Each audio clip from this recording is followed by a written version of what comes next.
دشمنی کبھی نہیں رکھی، میں صرف انصاف چاہتا ہوں۔ آپ لوگوں نے اگر میری بہن کا اچھے سے خیال رکھا ہوتا تو میں اس راستے پر جانے کے بارے میں کبھی نہ سوچتا۔ بالاج نے چائے کا کپ اٹھاتے ہوئے بڑے آرام سے کہہ کر ہر کسی کو پہلو بدلنے پر مجبور کیا تھا۔ باتوں کا سلسلہ پھر سے فارم ہاؤس کی جانب مڑا تو وہ اکتا کر اٹھ کھڑا ہوا۔ ایک ہی بات پر گھنٹوں تبصرہ کرنا اس کی عادت کے خلاف تھا۔ وہ تو کچھ دیر بس زعفران کی حالت دیکھنے آیا تھا اور اب اسے خاندان کا دوگلا پن یاد آیا تو جانے کے لیے اٹھ کھڑا ہوا، کیونکہ وہ اسے سمجھا سکتے تھے نہ دھمکا سکتے تھے۔ اوہ، میں تو بتانا بھول ہی گیا تھا۔ اپنے ماتھے کو 2 انگلیوں سے سہلاتے جیسے اس نے سب کی توجہ پھر سے اپنی جانب کھینچی تھی۔ تایا جان، وہ ایڈوکیٹ مہرنگ صاحبہ آپ کے گھر آنا چاہتی ہے اپنے بھائی کے لیے نادیہ کا رشتہ لے کر۔ مجھے قاصد بننا پسند تو نہیں، لیکن سوچا اپنی بچپن کی دوست کے لیے بن جانے میں کوئی قباحت بھی نہیں ہے۔ آفٹر آل آپ سب میری فیملی بھی تو ہے۔ میں امید کروں گا آپ نادیہ کے ساتھ وہ نہیں کریں گے جو زرمینہ کے ساتھ ہوا۔ اس نے سب کے چہرے پر ملے جلے تاثرات دیکھے تھے۔ خاموشی رہی تو اسے مزید بولنا پڑا، حالانکہ وہ نادیہ کو ان کا انکار کر چکا تھا۔ بیٹیاں بڑی پیاری مخلوق ہوتی ہے۔ گھر کی دہلیز پر کھلا ہوا وہ پہلا پھول ہوتی ہے جس کی خوشبو ماں کے آنچل سے اور باپ کی ہتھیلی سے جڑی ہوتی ہے۔ یہ رشتوں کی زبان ہوتی ہے اور گھر کے مزاج کو پڑھ لیتی ہے۔ ماں کی آنکھوں کی نمی سمجھ جاتی ہے اور باپ کے ماتھے کی شکن بھی۔ ضد کرے تو معصوم لگتی ہے اور مان جائے تو یوں جیسے کسی نے خزانہ لٹا دیا ہو۔ ان کی موجودگی میں گھر ایک زندہ دل دنیا بن جاتا ہے۔ یہ باپ کے دل کا وہ نرم گوشہ ہوتی ہے جسے وہ دنیا سے چھپا کر رکھتا ہے۔ ان کی ہر کامیابی پر سب سے اونچی دعا باپ کے لبوں سے نکلتی ہے اور ہر دکھ پر سب سے گہری چوٹ بھی وہی محسوس کرتا ہے۔ جب ہنستی ہے تو گھر میں بہار آتی ہے اور جب خاموش ہو جائے تو جیسے موسم رک جاتا ہے۔ بیٹیاں دلوں کو جوڑنے والی دوڑ ہوتی ہے۔ بس ضرورت اس بات کی ہے کہ انہیں کمزور سمجھ کر محدود نہ کیا جائے، بلکہ ان کے پروں کو یقین دیا جائے۔ کیونکہ جب بیٹی مضبوط ہوتی ہے تو صرف ایک گھر نہیں، پوری نسل سنور جاتی ہے۔ وہ ٹھٹک کر خاموش ہوا، جیسے نہ جانے اتنا کیسے اور کیوں بھول گیا۔ یہ نادیہ کیا کیا کروا رہی تھی؟ لگتا ہے ایکسیڈنٹ کے سائیڈ ایفیکٹ ہے کہ اتنی لمبی تقریر میں آپ سب کو بور کر دیا۔ بہرحال آپ وقت بتا دیجیے گا، میں سینئر کو بتا دوں گا، اور اگر انکار ہے تو بھی بتا دیجیے گا۔ وہ خشمگین سے لہجے میں کہہ رہا تھا۔ آنے دو، ان لوگوں کو ملنے میں حرج نہیں، اشر خان زادہ نے کچھ سوچتے ہوئے کہا۔ بالاج نے حیرت سے انہیں دیکھا، اسے اتنی جلدی مان جانے کی امید نہیں تھی۔ میرے پاپا میرے معاملے میں ذرا جذباتی ہے۔ تم میری شان میں کوئی تقریر ضرور کرنا کہ انہیں یہ بات یاد رہے کہ میں ایک جیتی جاگتی انسان ہوں، نہ کہ کوئی بھیڑ بکری، نادیہ نے کہا تھا۔ وہ اجازت لے کر وہاں سے نکلنے لگا۔ ٹوٹے بازو کو سنبھالتے ہوئے وہ زعفران کے قریب سے گزرا اور نہایت آہستگی سے اتنا کہا کہ صرف وہی سن سکے۔ امید ہے فارم ہاؤس کی سیکیورٹی بہتر ہو گئی ہوگی۔ اس کے ہونٹوں پر ہلکی سی مسکراہٹ تھی۔ وہ کمرے سے باہر نکلا تو بے تحاشا خاموشی چھا گئی، جیسے آج سب وہاں صرف اس کی موجودگی کی بدولت ہی اکٹھے ہوئے تھے۔ کچھ لوگوں کی موجودگی بہت طاقتور ہوتی ہے، بالا جیسے لوگوں میں شامل تھا۔ تمہارے بیٹے کی آواز میں تاثیر ہے زمان، کاش ہم نے اسے خود سے دور نہ کیا ہوتا۔ ماحول میں چھائے خالی پن کو محسوس کرتے جعفر ریاض نے کہا تھا۔ اویس بھی محفل سے اٹھ کھڑا ہوا اور باہر کی جانب بڑھ گیا۔ داخلی دروازے کے پاس ہی اسے بالاج فون میں مصروف نظر آیا۔ مجھے ابھی تک ایسی کوئی فوٹیج گھر کے سیکیورٹی کیمروں میں نظر نہیں آئی جو تمہاری مدد کر سکے۔ ہاں، اگر تم سرور تک رسائی حاصل کرنے کے بعد بیک اپ کر سکو تو کچھ ہو سکتا ہے، وہ سامنے دیکھتے عام سے لہجے میں کہہ رہا تھا۔ تم سب جانتے تو ہو پہلے ہی، مجھے سیدھے سیدھے قاتل کا نام کیوں نہیں بتا دیتے؟ وہ تلخی سے کہہ رہا تھا۔ میری مجبوری کا نام میری فیملی ہے، میں زرمینہ کا بھائی نہیں ہوں بالاج، میں اپنے ہی خاندان کو ذلیل ہوتا نہیں دیکھ سکتا۔ یہ سب تم اکیلے کرو تو بہتر رہے گا، اویس نے اس کی طرف گردن موڑے کہا۔ پھر ٹکڑوں میں میری مدد کرنے کی کوشش مت کرو اور اپنی فیملی کو بچاؤ، اس نے سامنے لان سے اندر کی جانب آتی چندہ گل کو دیکھتے ہوئے کہا تھا۔ وہ چند روز پہلے اسے یہاں واپس لایا تھا، اس کا ارادہ ملک سے باہر جانے کا تھا، اسی لیے چندہ گل اس گھر میں رہ رہی تھی۔ بالاج چلا گیا اور وہ اس کے سامنے آ کر کھڑی ہو گئی اور اس سے پریشانی کی وجہ پوچھنے لگی۔ کیا قاتل کو بچانے اور چھپانے والا قتل میں برابر حصے دار ہوتا ہے چندہ گل؟ وہ پوچھ رہا تھا۔ G6 اسلام آباد۔ امارا کی آنکھ ہلکے شور سے کھلی تو اس نے خود کو ایک صوفے پر پایا۔ ایک لمحے کو تو وہ سمجھ نہیں پائی کہ کہاں ہے۔ پردوں کے بیچ سے آتی صبح کی دھندلی روشنی نے اسے غیر مانوس فضا میں مانوس خوشبو سے روبرو کیا۔ تھکن اب بھی جسم میں موجود تھی، لیکن ہوش آتے ہی پہلا احساس شرمندگی کا ہوا تو گالوں پر ہلکی سی حرارت دوڑ گئی۔ وہ فوراً سیدھی ہو کر بیٹھی اور نظریں بے اختیار کمرے میں گھوم گئی۔ اردشیر کا کمرہ ویسا ہی سادہ تھا جیسا رات کو تھا۔ صوفے سے اٹھ کر اس نے اپنے کپڑے ٹھیک کیے، بال سمیٹے اور واش روم کی جانب بڑھ گئی۔ دماغ نے رات والی ساری کتھا من و ان پھر سے اسے سنانا شروع کر دی تھی۔ فریش ہو کر وہ واپس آئی تو کمرے میں ہر شے معمول کے مطابق تھی، سوائے اس کے کیونکہ وہ اس منظر کا حصہ تھی، نہ بننا چاہتی تھی۔ یہ کمرہ اور جگہ تو عالیہ کی تھی۔ اس نے خود کو شرمندہ کرنے کا سارا سامان کر لیا تھا۔ اسی احساس بیگانگی اور شرمندگی کے ساتھ وہ دروازے کی طرف بڑھی، کیونکہ اسے اب مزید اس گھر میں نہیں رکنا تھا۔ وہ اردشیر کا سامنا نہیں کرنا چاہتی تھی، لیکن وہ اسے نظر انداز کر کے گھر سے باہر بھی نہیں نکل سکتی تھی۔ شکریہ کہنا اور پھر سلیقے سے شکریہ کہنا ایک الگ مرحلہ تھا۔ کبوتر بننے کے بجائے حالات کا سامنا کرنے کا سوچ کر اس نے آہستگی سے دروازہ کھولا۔ چائے کی خوشبو کے ساتھ لاؤنج میں بیٹھے چند نئے چہروں نے اس کا استقبال کیا۔ اسے لگا نظروں کا دھوکہ ہے۔ وہ سب غیر متوقع چہرے تھے۔ امارا کے قدم دروازے کی دہلیز پر ہی رک گئے۔ اس کا دل کیا زمین پھٹے اور وہ اس میں غائب ہو جائے، کیونکہ اسے احساس ہوا تھا کہ وہ کہاں ہے، کس کے کمرے سے نکل رہی ہے، سامنے کون بیٹھا ہے اور وہ کیا سوچ رہی ہوں گی۔ اس نے اپنا اعتماد بحال کرنے کو لباس کی شکنیں درست کی، بال کان کے پیچھے کیے اور اس کی تلاش میں نگاہیں ارد گرد دوڑائی، جسے اس کی یہاں موجودگی سراسر اردشیر کی ہی غلطی ہے۔ وہ کہیں بھی نظر نہیں آیا۔ سامنے صوفے پر اردشیر کی ماں بیٹھی تھی اور ان کے ساتھ دو خواتین اور بھی تھیں۔ ایک تو شاید نشا کی نانی تھی اور دوسری عورت کے بارے میں وہ اندازہ نہیں لگا سکی۔ ان کے ہاتھوں میں چائے کے کپ تھے اور اسے اردشیر کے کمرے سے برآمد ہوتا دیکھ کر گفتگو وہیں تھم گئی تھی۔ اردشیر کی ماں کی نگاہ اس کے چہرے سے ہوتی ہوئی دروازے پر ٹھہری، پھر دوبارہ اسے دیکھا اور حیرانگی نے ان کے پورے چہرے پر اپنا تسلط جما لیا۔ ان کے چہرے کے بدلتے تاثرات دیکھ کر امارا کو رونا آنے لگا۔ وہ اسے پہچان چکی تھی۔ ان خواتین نے آہستگی سے ایک دوسرے کی طرف دیکھا، جیسے ان کہا جملہ ان کے درمیان گزر گیا ہو۔ اس نے ایک لمحے میں ہی ان کی غلط فہمی کو بھانپ لیا تھا۔ السلام علیکم، میں آپ کو وضاحت دیتی ہوں، بڑی مشکل سے کہہ پائی تھی۔ دل زور زور سے دھڑک رہا تھا۔ پلیز اردشیر کہاں ہو؟ وہ سوچ رہی تھی کہ اس کی آواز سن کر اردشیر کچن سے باہر آیا۔ فون کان سے لگایا ہوا تھا اور اسے دیکھ کر ٹھٹک کر رک گیا۔ اس کا چہرہ دیکھ کر وہ سمجھ چکا تھا کہ امارا بے حد شرمندگی محسوس کر رہی ہے۔ امارا کو لگا اس کے کان گرم ہو رہے ہیں۔ اس نے اردشیر کو دیکھا اور وہ آسانی سے سمجھ گیا کہ وہ گھر جانا چاہتی ہے۔ اس نے فون بند کر دیا۔ کیا میں تمہاری کار لے جا سکتی ہوں؟ اس کا چہرہ شرمندگی کے مارے سرخ پڑ رہا تھا۔ اس نے کسی کا حال احوال پوچھا نہ دو گھڑی کسی کے پاس بیٹھنا ضروری سمجھا۔ اردشیر نے اس بات میں سر ہلایا۔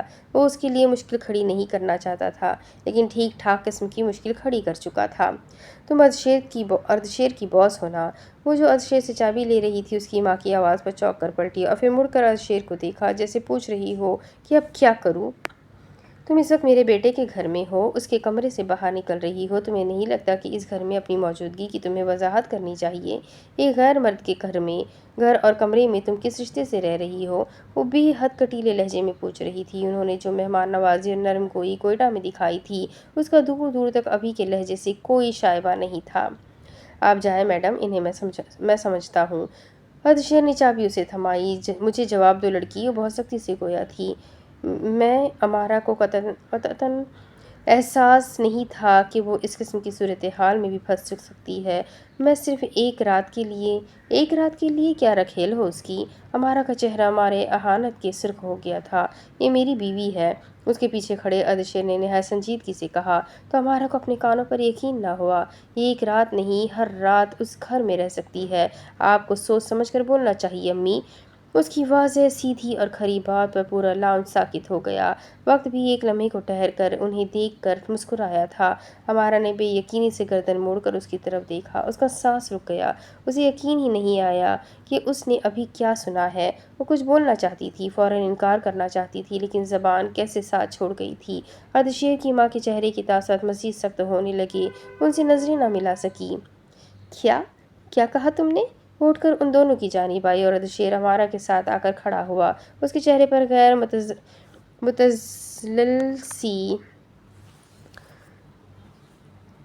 متزلزل سی سنجیدگی تھی۔ وہ بنا محسوس انداز میں اس کے پیچھے ہو گئی۔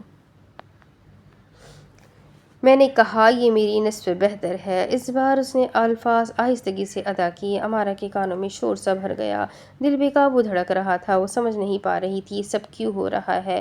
جھوٹ میں بولا گیا جملہ اس کے ارد گرد کی زمین بدل رہا تھا۔ ارضشیر، اس کی آواز سرگوشی سے زیادہ نہ تھی۔ وہ اسے غلط بیانی سے باز رکھنا چاہتی تھی۔ وہ ایسا چاہتی تھی نہ سوچ سکتی تھی۔ ارضشیر نے اس کی طرف دیکھا اور نظر میں تنبیہ تھی، جیسے کہہ رہا ہو ابھی کچھ مت کہنا، اور اس کی نظر میں منت سمائی ہوئی تھی۔ تم نے ہمیں بلانا تو دور بتانا بھی ضروری نہیں سمجھا۔ وہ جیسے اس وقت شدید صدمے کے زیر اثر تھی اور ایک ہی لمحے میں اس کی بات پر یقین کر چکی تھی، کیونکہ امارہ کی طرح انہیں بھی لگتا تھا کہ ارضشیر جھوٹ بول ہی نہیں سکتا۔ موقع نہیں ملا، ارضشیر نے مختصر جواب دیا۔ کورٹ میرج کی ہے؟ تمہارے گھر والوں کو علم ہے؟ نکاح نامہ کہاں ہے؟ پہلا سوال ارضشیر، دوسرا سوال امارہ اور تیسرا سوال سخت نگاہوں سے دونوں سے پوچھا گیا تھا۔ یہاں سب کو علم ہے۔ جواب دینے کا ذمہ ارضشیر نے اپنے سر لے لیا تھا۔ تم جواب کیوں نہیں دے رہے؟ کیا تمہارے ماں باپ نے ایسے مکالمہ کرنے کی تربیت دی ہے؟ ان کا بس نہیں چل رہا تھا کہ امارہ کو پیٹ ڈالیں۔ دیکھیں، میں اپنے ماں باپ کے بارے میں کسی شخص سے کچھ بھی غلط نہیں سن سکتی۔ ابھی مجھے کہیں جانا ہے، پھر ملاقات ہوتی ہے آنٹی۔ امارہ اس ماحول میں مزید نہیں ٹھہر سکتی تھی۔ اسے سمجھ نہیں آ رہا تھا کہ اس کے سامنے کیا ہو رہا ہے۔ اسے ارضشیر کی ماں سے ڈر لگ رہا تھا، کیونکہ وہ اس کا قتل کر دینے کے در پر تھی۔ اس لیے سنجیدگی سے کہہ کر ایک کٹیلی نگاہ ارضشیر پر ڈالی اور دروازے کی جانب بڑھ گئی۔ میں بھی آپ کے ساتھ چلتا ہوں، اس نے نرمی سے کہا اور پھر اپنی ماں کی جانب بڑھا۔ میرا انتظار کیجیے گا، ہمیں بات کرنے کی ضرورت ہے۔ وہ ہک سی کھڑی تھی اور وہ امارہ کو ساتھ لیے باہر آ گیا۔ امارہ لڑکھڑاتے قدموں سے لفٹ تک پہنچی تھی۔ اسے اپنے کانوں سے سائیں سائیں کی آوازیں آ رہی تھیں۔ ہتک سے چہرہ سرخ تھا اور وہ اس وقت ارضشیر کا گریبان تھام کر اس سے غلط بیانی کی وجہ دریافت کرنا چاہتی تھی۔ لفٹ کے آنے تک ان دونوں کے مابین کوئی بات نہ ہوئی۔ لفٹ آئی اور وہ دونوں خاموشی سے اندر آئے۔ آئی ایم سوری میڈم، تم شرمندہ ہو، تم ایسا کچھ نہیں کہنا چاہتے تھے، لیکن صورتحال ایسی بن گئی تھی کہ تمہیں کہنا پڑا، اور نہ وہ تمہارے یا میرے کردار پر شک کرتی۔ اس کی بات مکمل ہونے سے پہلے ہی امارہ نے بات ختم کی۔ اس کے لہجے میں بلا کی سختی تھی۔ میں واقعی شرمندہ ہوں، آپ کو ہرٹ کرنا مقصد نہیں تھا۔ میں امی کی طرف سے کہی گئی ہر بات کے لیے معذرت خواہ ہوں۔ وہ جو اس کا گریبان پکڑنے لگی تھی، گہرا سانس لے کر وہیں نیچے بیٹھ گئی۔ اسے لگ رہا تھا ٹانگوں سے جان نکل رہی ہے۔ آپ ٹھیک ہے؟ پلیز جو ہوا اسے بھول جائے۔ اس نے سر اٹھا کر ارضشیر کو دیکھا۔ وہ جانتا تھا وہ نہیں بھولے گی۔ تمہیں بتانا چاہیے تھا کہ تمہارے گھر میں مہمانوں نے آنا ہے۔ وہ اس وقت صرف اور صرف ندامت اور خلاجت کے زیر اثر تھی۔ وہ بن بلائے مہمان تھے۔ اور مائی گاڈ، اتنی بڑی غلط فہمی ارضشیر، تم اب یہ سب کیسے سنبھالو گے؟ شرمندگی حد سے سوا تھی۔ آپ فکر مت کریں، کوئٹہ میں میری اتنی ڈیمانڈ ہے کہ وہ عالیہ سے میری دوسری شادی بھی کروا سکتی ہے۔ امارہ اسے دیکھ کر رہ گئی اور اپنے بال ہاتھوں میں جکڑ لیے۔ ارضشیر کے لیے معاملہ بگ ڈیل نہیں تھا، وہی زیادہ سوچ رہی تھی۔ جو ہوا وہ بہت غلط تھا۔ مجھے بس تمہارے گھر نہیں آنا چاہیے تھا۔ اسے رہ رہ کر خود پر غصہ آ رہا تھا۔ میرے گھر میں جب مہمان آتے ہیں تو اپنی آمد کی اطلاع دیتے ہیں۔ آپ وہاں میری وجہ سے موجود تھی۔ وہ تمہاری ماں ہے، اور اگر اطلاع نہیں بھی دی تو کوئی بڑی بات نہیں ہے۔ لفٹ پارکنگ میں کھلی تو امارہ اٹھ کھڑی ہوئی۔ ارضشیر نے اس کی بات کے جواب میں کچھ نہ کہا۔ ان کا اس کے گھر میں آنا ہی بڑی بات تھی، حالانکہ وہ وہاں صرف اپنے بھائی کی حمایت کو آئی تھی۔ امارہ کار کے پاس آ کر رکی۔ مجھے ابھی زمرد کی طرف جانا ہے، تم اوپر جاؤ اور بات کلیئر کرو۔ کار بھجوا دوں گی۔ آپ کو ابھی صرف اپنے گھر جانا ہے۔ آج صبح کے لیے جتنا موڈ خراب ہو چکا کافی ہے۔ میں کسی پر غصہ نکالنا چاہتی ہوں۔ زمرد سے بہتر اس وقت کوئی شخص نہیں ہے جس پر غصہ نکالا جا سکے۔ آپ کیا کریں گی میڈم انویسٹر کے ساتھ؟ کیا خیال ہے پہلے ناشتہ نہ کر لیں؟ وہ اس کا موڈ بحال کرنے کی کوشش کر رہا تھا۔ تم دیکھنا چاہتے ہو کہ میں زمرد کے ساتھ کیا کرنا چاہتی ہوں؟ ہاں، بہت تنگ کرتی ہے۔ میں دیکھنا چاہتا ہوں آپ ان پر اپنا غصہ کیسے نکالتی ہے۔ ٹھیک ہے چلو، لیکن تمہاری امی تمہارا انتظار کر رہی ہے۔ آپ فکر مت کریں، ابھی وہ تینوں دل کھول کر آپ کی غیبت میں مصروف ہوں گی۔ میری غیر موجودگی کا ان پر خاص اثر نہیں ہونے والا، ارضشیر نے نرمی سے کہا، اور دونوں کار کی جانب بڑھ گئے۔ G10 اسلام آباد۔ صبح کی ہلکی روشنی پردوں سے چھن کر ناشتے کی میز پر پھیل رہی تھی جو کچن کے ایک جانب ترتیب سے بچھا ہوا تھا۔ سفید میز پوش پر رکھے چائے کے مگ سے ہلکی بھاپ اٹھ رہی تھی۔ ان دونوں کے لیے ہی صبح کی چائے انرجی ڈرنک کی مانند تھی۔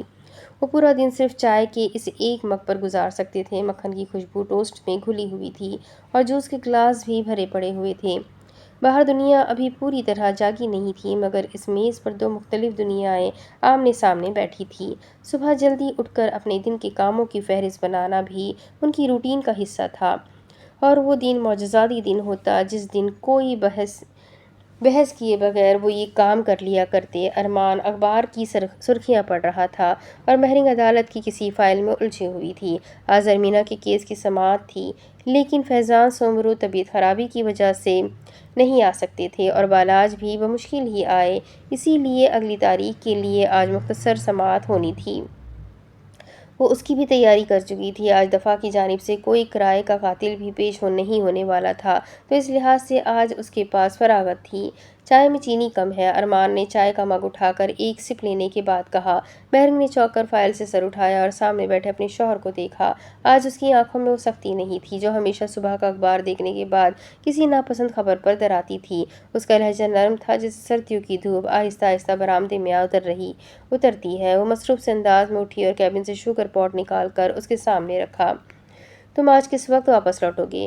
اس نے کاغذات کو سمیٹتے ہوئے پوچھا۔ ناشتہ کرنے کے بعد اسے رات کے لیے سالن بھی بنانا تھا اور پھر وہ اکٹھے نکلنے والے تھے۔ قریب 6 بج جائیں گے۔ ایسا کرتے ہیں آج ڈنر باہر کر لیتے ہیں، کافی عرصہ ہوا ہم ساتھ میں کہیں باہر نہیں گئے۔ اس نے خود ہی آفر کی۔ اس کے اچھے موڈ پر وہ پھر سے چونکی لیکن مسکرا کر پلان ڈن کیا۔ اسے رات کے کھانے کی فکر نہیں کرنی پڑے گی۔ ٹوسٹ اٹھاتے ہوئے اس نے ارمان کے چہرے کے تاثرات بدلتے دیکھے۔ آخر وہ خبر نظر آ ہی گئی جو اس کا موڈ خراب کر سکنے کا باعث بن چکی تھی۔ اخبار کے پہلے صفحے کے دائیں جانب زین العابدین کے کیس سے متعلق نئی پیش رفت کے بارے میں کوئی آرٹیکل تھا۔ سرخی بڑے فونٹ میں چیخ رہی تھی کہ زین العابدین کیس میں فیصلہ آنے کے باوجود مزید تحقیقات کی درخواست دائر کی جا چکی ہے، اور آرٹیکل کو ایک نظر پڑنے کے بعد اسے معلوم ہوا کہ درخواست گزار مہرنگ ملک تھی۔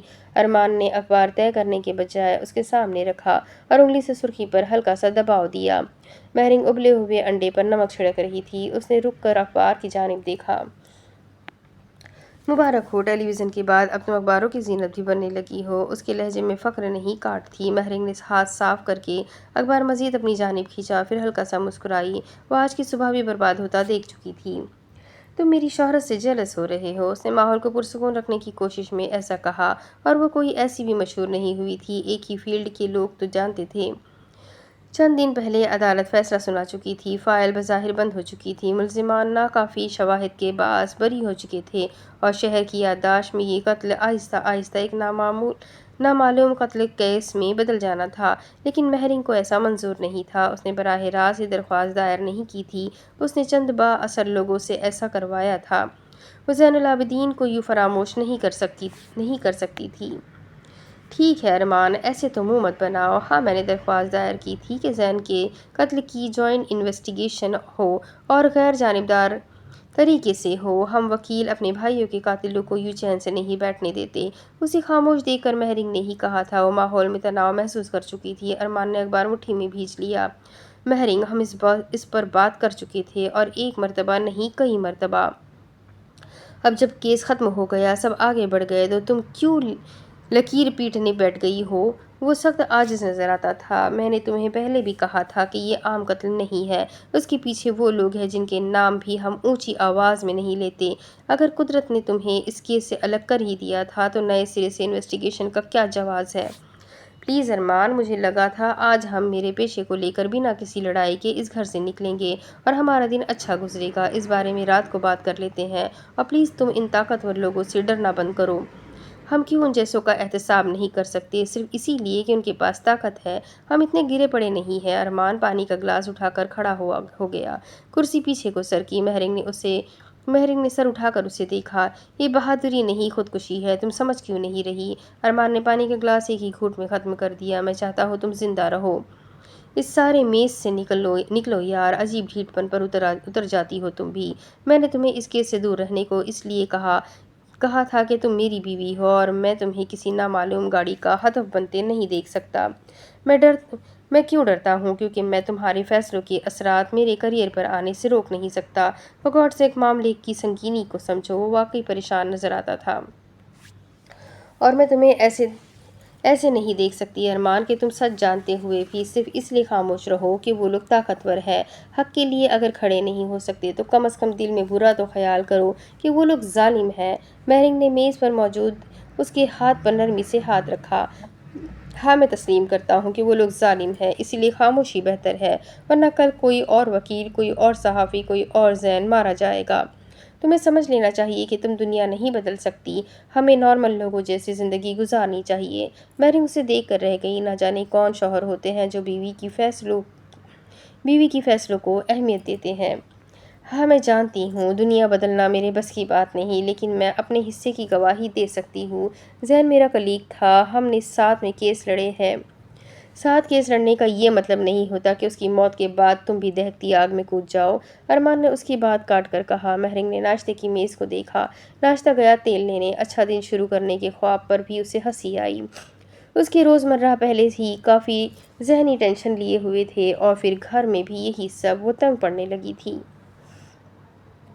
تم لڑنا مت چھوڑو، لیکن حکمت عملی سے تو کام کرو۔ تم براہ راست ان لوگوں کو چیلنج کر رہی ہو جن کے پاس پیسہ ہے، اثر و رسوخ ہے، اسٹیٹ مشینری تک رسائی ہے۔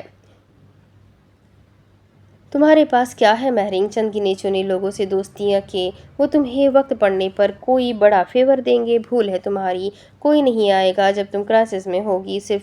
میں صرف اتنا چاہتا ہوں ہم دونوں زندہ رہیں۔ آج ارمان کی فکر مندی میں کوئی احساس بھی تھا اور مہرنگ کو بے تحاشا محسوس ہوا تھا۔